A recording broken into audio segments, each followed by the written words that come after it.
We welcome Miles Marks to the show. I've been looking forward to this. Good morning. How are you? Me too. Great. Pleasure to have you here. So let's go straight in with our icebreaker question. What is your favorite superpower? Well, I actually thought about this before you even told me we would talk about it. I was driving to Dallas about 10 days ago, and I was on I-45, and I'm an aggressive driver. I don't get tickets, but I'm an aggressive driver. Yeah. But there are also stupid drivers out there too. And so there were a lot of stupid drivers on the road. And I actually thought to myself, if I had a superpower to make a highway patrolman appear instantaneously as the jerk driver goes by, I would really like to do that. And I would have used it about a dozen times on that trip. Summon highway patrolman. Summon highway patrol, make them appear instantly. I like right it. There where the guy doesn't expect it. So. I'm trying to think of which superhero that would sort of like a Doctor Strange who could like bring in. I guess that would be the probably been referred to as Doctor Strange before. But yeah. Right. Give us the 90-second version of your educational and career trajectory. I grew up in Beaumont, a small town, moved to Houston when I was in high school. My dad got transferred, made a lot of great connections in a great high school there, Robert E. Lee, which doesn't exist because it had Lee in the name. But came to A&M in 1975, got a BBA in accounting. Right. Went ahead to go to graduate school and was between A&M and Texas, and Dean Muse was dean of the business school at the time. And the same day I got my Texas acceptance, I had a handwritten letter from him saying, would you stay and be my graduate assistant? And I was like, okay, that does it. I'm staying at A&M. So got a master's in management, actually had more finance hours than management hours, but my degree says management. From that, I got accepted a job with Anderson Consulting in Houston, and to start in January of 82, started dating a really cute young girl here in the fall of 81. Molly Wayner was her name. I think Wayner is a name that rings true in the business school. Right. Had no idea that her dad was head of Arthur Andersen. And so all of a sudden, 2 months before I'm getting ready to start a job, they realize we've gotten engaged in that period of time. And the job offer changes because I can't work in the office where he is, so I have to go work in Dallas, which I was not prepared to do. And so in an instant, the sureness of having a job and a career path set up changed. Called a family friend, Bookman Peters, who's a local. They had City National Bank that had sold to First City. Told him the story. He called back the next day and said, okay, report to First City Bank on January 10th on the 7th floor. And I said, well, who am I going to be interviewing with? He goes, no, you're in the training class. They've interviewed 300 people. They've hired 12. Now it has 13, and you're in the class. And so with no job interview, I got into banking. And so stayed with that for 2 years, changed to another bank, Republic, and then ended up with Texas Commerce Bank, which was kind of the Texas bank, and did that for 11 years. Was looking to go into their securities division, studying for the Series 7 for that when the opportunity at A&M came up. We were the couple that was never going to leave Houston. We were in the right school with our kids and our church and all that. And in a 2.5 month period of time, we had bought a house and moved to College Station. So we were here for 15 years at the 12th Man Foundation, took it from a fledgling ticket operation into a major fundraising force in collegiate athletics. But then 15 years of that, kids grew up. We're back in Houston, having grandbabies, and all of a sudden the allure of A&M athletics that had been so great was not as important as other things. So 6.5 years ago, we moved back to Houston, and I joined Avalon Advisors. A lot of great Aggies there. And it was one of those things, they contacted me and said, you're going to talk to a lot of people that would like for you to work for them. Please talk to us last. And I did, and it's been a great fit. It's a great firm. As you mentioned a moment ago, most people know you as the former CEO of the 12th Man, either from having received your emails or seeing you at a fundraiser. And as you also alluded to, you didn't say this, but you have a reputation for having built the 12th Man into a national collegiate finance titan. We have a few questions about that. But before we get into all of the process, what was your biggest concern when you took the job? What was the biggest thing you felt you needed to overcome? Well, first of all, I had done some fundraising for our school in Houston. I'd never done major fundraising, which is a concern. The bigger concern was as I got here and talked to the board of the 12th Man Foundation and the athletic director, they didn't realize that's what we needed to do at the 12th Man Foundation. Okay. We had just joined the Big 12. From an outside perspective, as a donor of 17 years, I could see we were no longer up against Rice and SMU and Baylor and those schools. We were up against Nebraska and Oklahoma, and we really had to invest in facilities. And I remember asking the athletic director if you could have anything you wanted, just you name it, what would it be? And he came back with a list. He said, if we could raise $3 million, that would take care of everything we need in athletics. And so that was one of the biggest challenges, was changing the mindset that we needed to raise hundreds of millions of dollars. And it had to start with our board, which approved me doing it for 2 years. And if we were successful in 2 years, they'd let me do it another year. But ticketing is what we were really good at. And so that's what we'd go back to. And so I had to change that whole mindset. And here we are, 20 years later, raising $800 million over that time. It was really a major mind shift. And so that was my biggest concern. What was the thing that you learned from, so you saw the need there. Was that something that came from having worked in banking, or did you just realize the scale of this versus the Oklahomas and Nebraskas of the world? Like we're not playing in the same game that those guys are playing in. What made you see the need?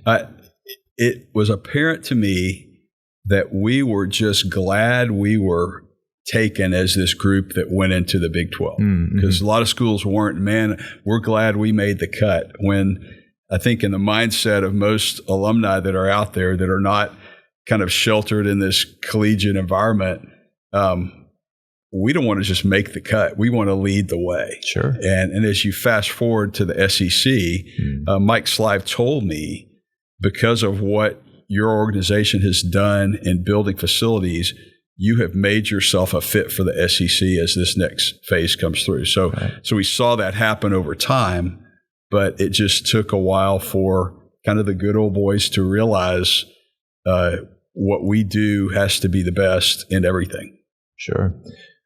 What was the technique or strategy that you learned in banking that helped you the most in your work with the 12th Man? I remember sitting there at my desk one day thinking to myself, I'm really glad I like to be a banker, because I'm not a specialist at anything. I've got a good working knowledge of a lot of different things, but I'm not an attorney. I'm not a CPA. And as I moved into the 12th Man Foundation, it was amazing all the training that I had rolled my eyes that, 7 Habits of Highly Effective People, effective presentations, diversity. I mean, in 1998, diversity was not a word that was even known up here at A&M. And when I said, we're going to do diversity training, we're going to expand the profile of who works on our staff, we're going to try to reach out to these groups. It was kind of people looked at me with a blank stare, like that's important. And so those types of things, and coming from a big organization that really works to train their personnel to be prepared for those things, that was a huge help for me coming into a job like this, because I had to know human resources. I had to know how to hire people. I had to know how to, do the right things behind the scenes to make the organizations work. And so that was a big thing I got out of banking. What was the most unexpected break that you got in your work with the 12th Man? But the biggest break that I remember was when Bob Gates got hired as president of the university. And that was he was such a support and a friend off the official chart. I remember one day he called and he said, "Hey, we're having a little Super Bowl party. Can you come?" And was like, Molly's like, well, what do we wear? Who's going to be there? And he goes, there's going to be 3 couples. I'm just having you come over because I like you. This isn't an official university deal. So having a relationship like that with a president who would listen to you, who would know, you're trying to do the right thing here and I'll help you get there was so different from, in general, the athletic side of the university is often viewed as the bad guys from the academic side because there's a sucking of resources over there, and the support from different levels of the university is not what you would want it to be. And to have a president that jumped on board and said, well, we'll help you get what you need. Y'all are doing things the right way was a huge benefit to us. If you had to pick one intern who really changed the game and elevated the 12th man to the next level, who would it be? Well, I mean, Ben, we've got to pull you out of the mix because there's such a gap between you and everybody else. But there was, I have to tell one story, there was a young man named Miles Matter. Okay. I didn't like him just because he was Miles, but Miles Matter. And he's on your corner. He was in a group called AMC where the young man that my daughter was dating was a member of that group. And I said, Miles, tell me about Josh May. He's interested in my daughter. And he said, Mr. Marks, Josh is everybody's favorite guy, and he's going to be your favorite guy too. Well, there you go. That guy ended up marrying my daughter, and so I give him good credit for some good advice there. If someone younger were listening to this episode, what advice would you give them about seeking an internship? Plan ahead, I guess, would be the concise thing. The time of the year that internships start being on people's minds, every organization is flooded with people coming in, and the first time you see their faces when they walk in asking for an internship. Plan ahead before you know you're going to need it. Go over there, introduce yourself. Just walk in, try to meet some people with the organization, shake a hand, tell them who you are, that you might want that sometime in the future, but you want to know who they are and you support what they're doing. If your family has any ties to organizations, capitalize on those. There's the pride factor of I'm going to do this on my own over, hey, my dad gave some money to this group, I'm going to use that. Hey, don't let that get in the way. Take every advantage you can and plan ahead for that, and don't wait till the last minute. Right. Do you have any thoughts on serving alcohol at Kyle Field? We are the first school in the SEC to jump. And it's a great question. I know when the first facility I was involved in building was the Zone, and the Zone Club, and selling alcohol there, and the hoops we had to go through in a premier location for that. And so alcohol has been in the suites, and the West Side Club and the Zone Club. So the alcohol has been in the stadium. Right. And it's been in the rest of the stadium also. It's just been in people's boots and hip pockets. And hip pockets. Okay, so that being said, I've had several people contact me. Who do I talk to about canceling my football tickets? Because I'm totally against this. This is not A&M related. And I've walked them through. There is alcohol in the stadium, and it will be, I'm sure there'll be wristbands, there'll be monitoring, there'll be a limit on how many beers one person can buy, and all that. So there'll be some things in place, and it'll also, I think, be a test case on if it doesn't work, then they'll stop it. Yeah. But I think it's inevitable when it's okay with the conference that to be the only school that doesn't do it is probably not going to be where we end up. But I'll tell you, I was surprised that the conference approved it when I saw that. Yeah. But once it's approved, all the schools will be part of it, I think. Why were you surprised that the conference approved it? I had not heard that was really a desire from any school. It was not something that had come up here for us to initiate that I was aware of. And so I view us as a little bit more conservative as a part of the country that would have been a demand other than in the premium seating areas. Right. So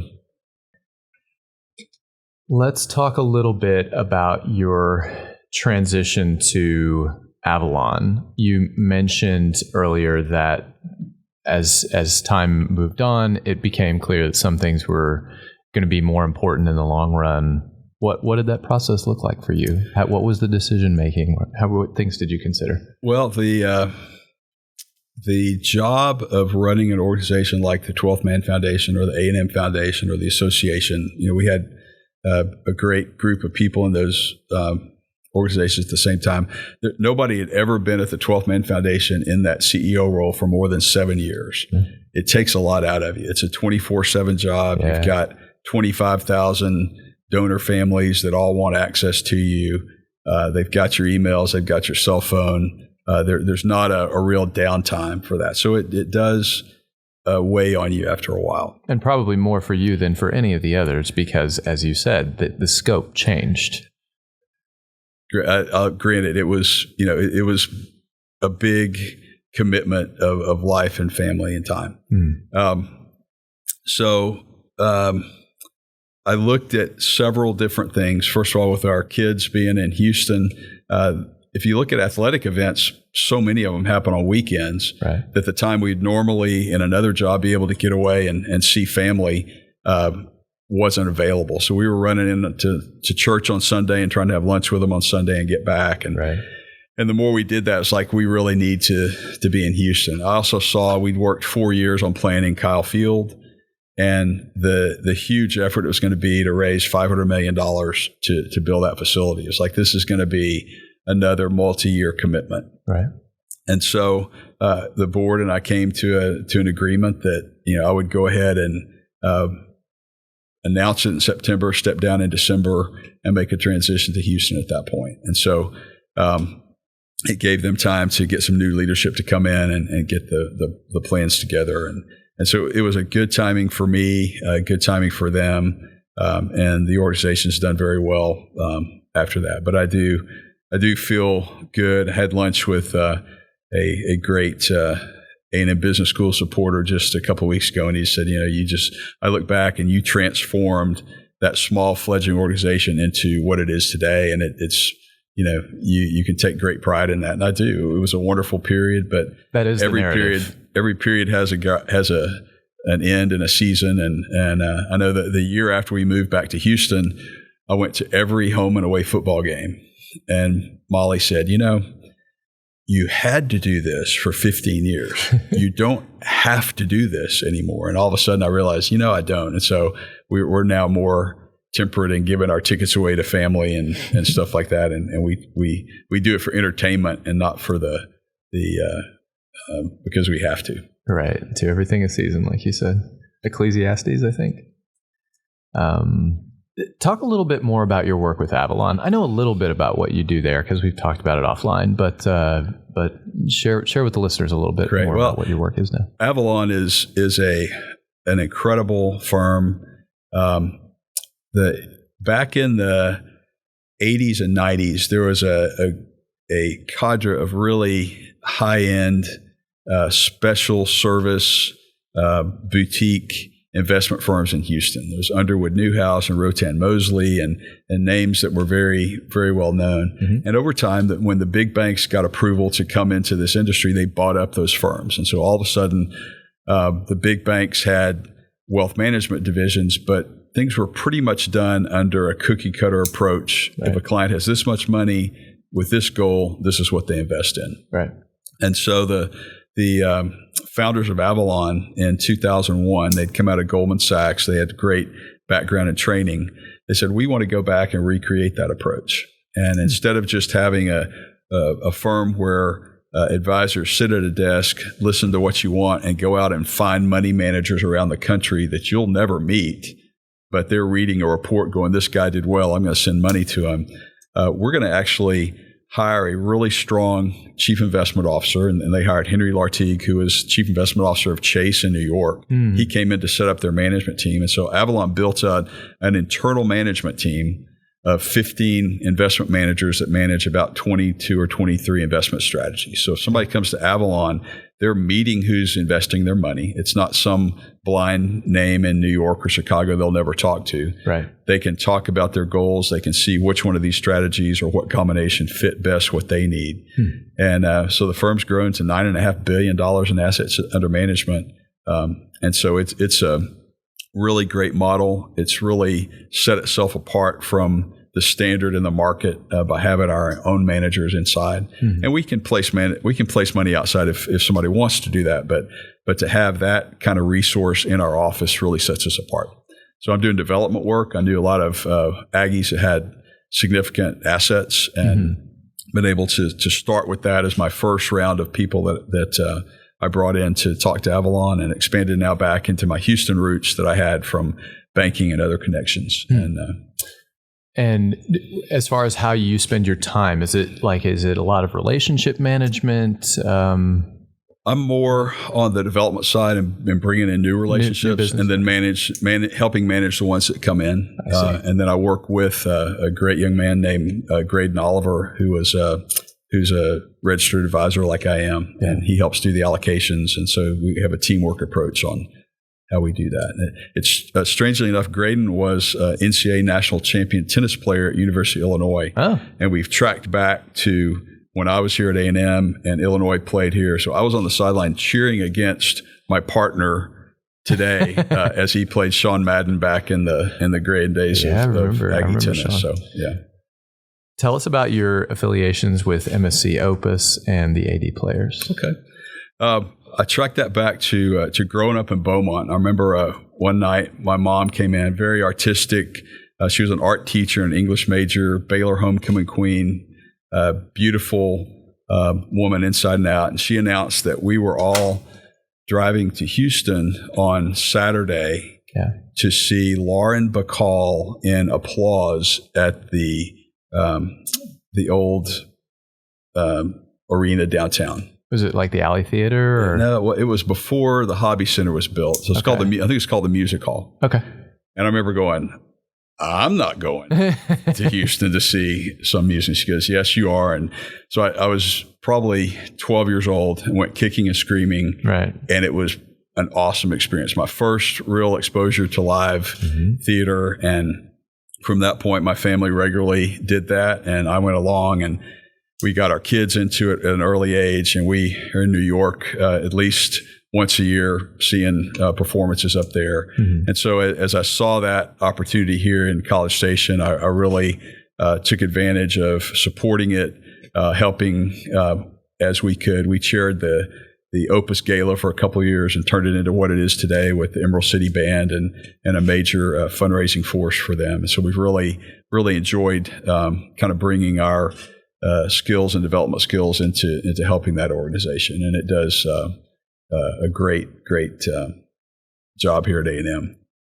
Back in Houston, through our church, we had met a lady named Jeanette Cliff George, who had started a Christian theater at Houston Baptist University 50 years ago, and had grown it into what's called the AD players. It used to be students that were in the roles, and AD came from after dinner because you had to feed them before they would do their play.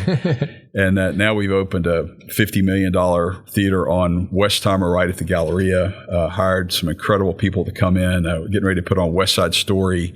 But it's probably the longest running resident cast theater in the Houston area. I mean, it's really incredible. And so it's not just, what we say is everything we put on is kind of from a Christian worldview, meaning that you're not going to come here and bring your family and be negatively shocked by what is on the stage. It's going to be positive, uplifting. We're doing Sound of Music, West Side Story, To Kill a Mockingbird. I mean, things that are grand American theater, but done in a 450 seat intimate setting. So We're really excited to be part of that. The longest standing ovation I've ever seen in theater. I've been to a lot of Broadway shows. My old boss, Mark, is a big theater guy. So I've been to 24 shows on Broadway probably. But the longest standing ovation I've ever seen was at the Hobby Center when they put on Something Rotten. And there's a number in that show called A Musical. And it's basically a meta look at, and I won't spoil the story of that play for the listeners, but there's a moment where a soothsayer tells this writer, if you want to do something big, you have to create a musical. And then it's homages to all of these different musicals throughout the course of this musical number. And it is a showstopper. It's amazing. It's one of the best. Yeah. It's one of the best.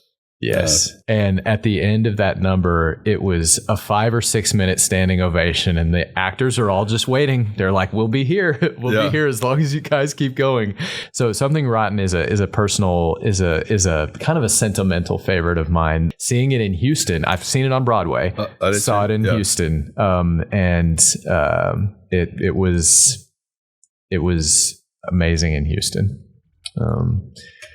So how long does it take to open a bottle of Chateau Latour? I've really pondered this since you let me know we'd be talking about this, and this tracks back to as we moved my parents into a retirement home, we found a 1947 Chateau Latour in their dining room, the lower drawer on the floor in the darkest, coolest place it could have been, and it had been there for 35 years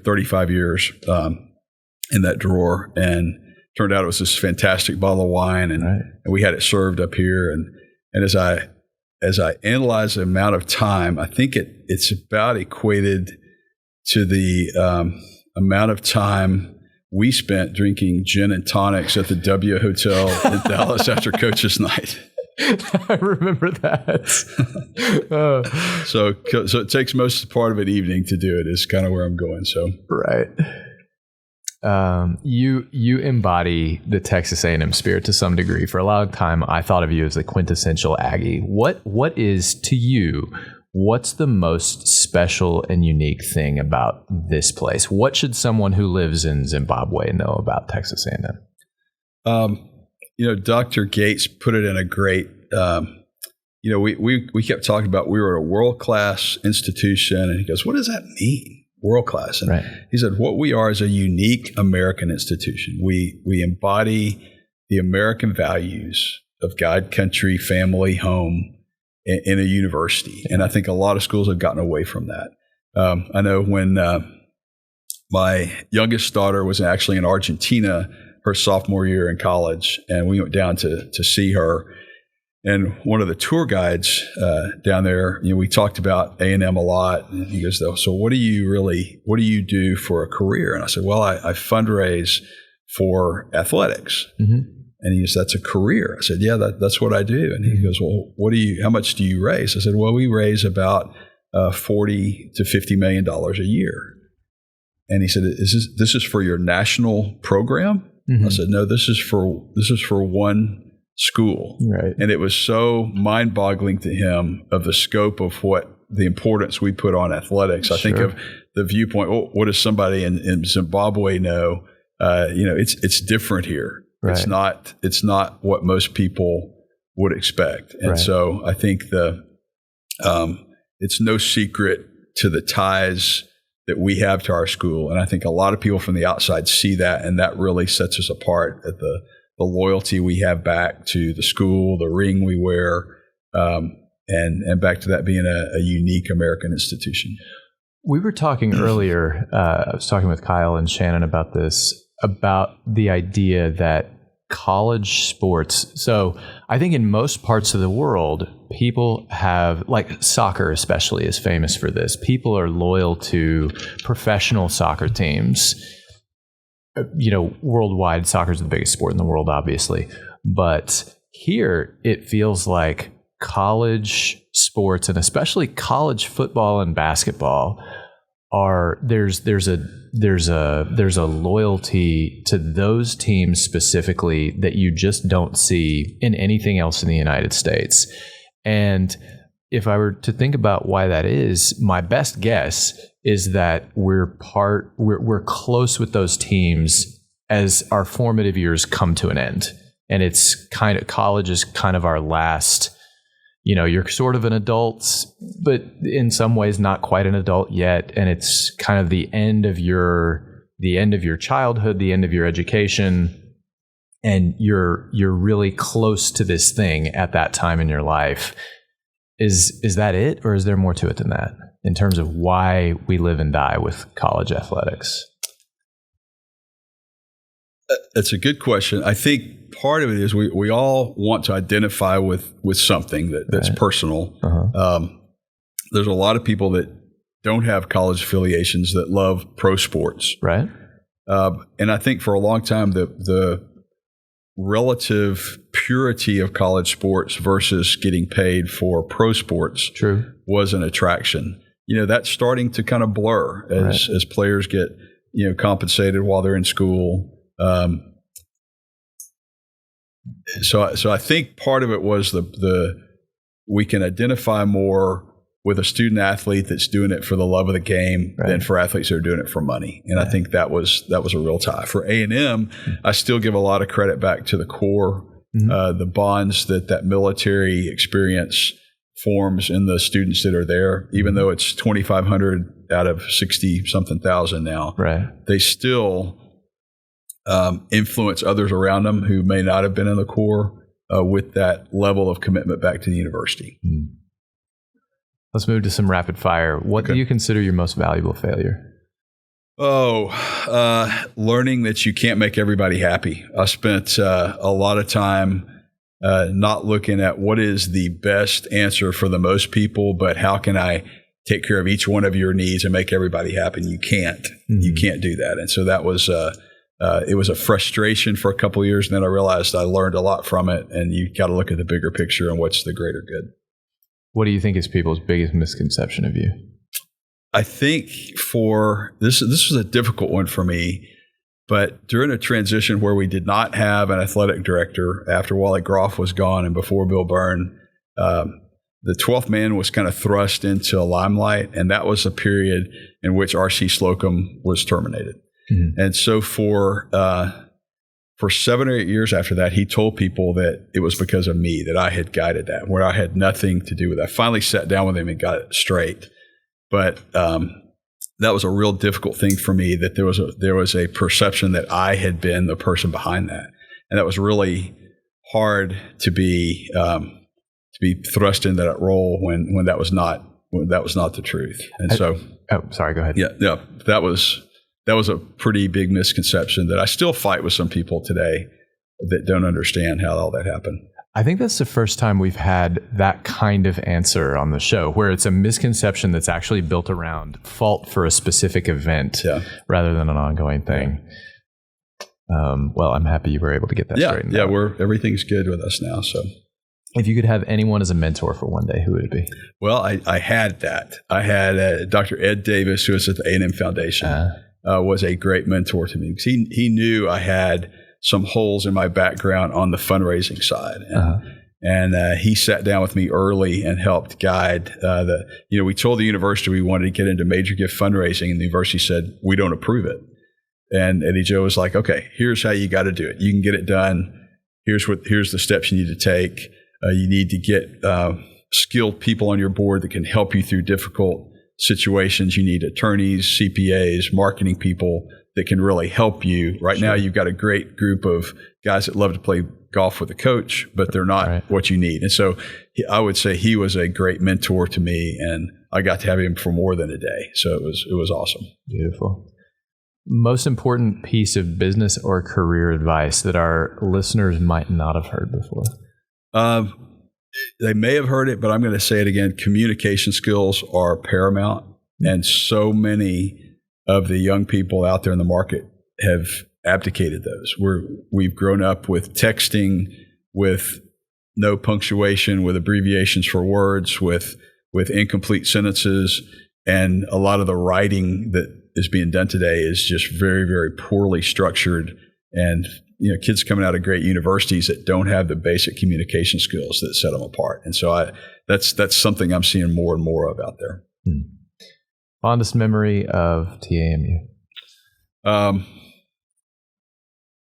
Gosh, there were 15 years. It's hard to have a fondest. I loved the bonfire game where we beat Texas. That was a huge memory. And again, that comment from it was from Jerry Cox the other day. He just said what an impact I'd made on the school during the time I was here. And so that makes everything wasn't roses during the time I was here. You can't sugarcoat what reality is, but to have somebody encapsulate it like that and go, I look back and you did a great job. That's a huge thing for me.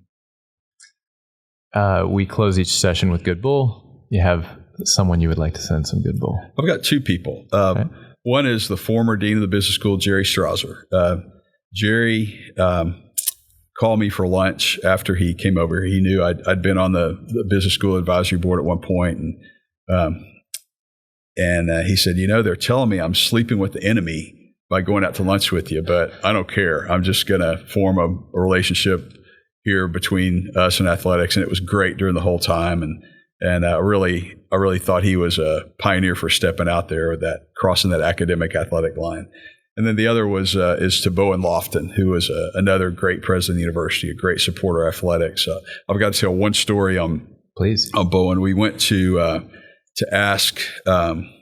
We had to coordinate with the university. We were going to ask the Cruzy family in Bluebell to name Bluebell Park. It was the first commercial name to ever go on a facility. Mm-hmm. And he said, I want to go to that meeting, and I want to let them know how important that is. I've never had a university president that wanted to actively be involved in making a major ask for a gift like that. And that just showed, again, his commitment to what we were doing too. And so I wish him very well in what he's doing. He really helped that process to the SEC, which I think is transformative for this university. Thanks for sharing all of that. I'd like to send some good bull to Adeline Schmidt. Addie, I know you're out there somewhere, and thanks for being a good teammate. Miles, what a pleasure. Thanks for coming to talk with us. Awesome morning. Thank you so much for watching. If you would like to stay up to date on our latest videos, be sure to subscribe and hit the bell icon to receive notifications. If you're in a rush or on the road, you can still join us on iTunes, Spotify, or wherever you find your podcasts. If you want to learn more about us or our guests, please visit our website at mays.tamu.edu/podcasts. Also, please check out Mays Business School's academic programs. They're the sponsors of our show, and you can find them in the description. Thanks, and gig 'em.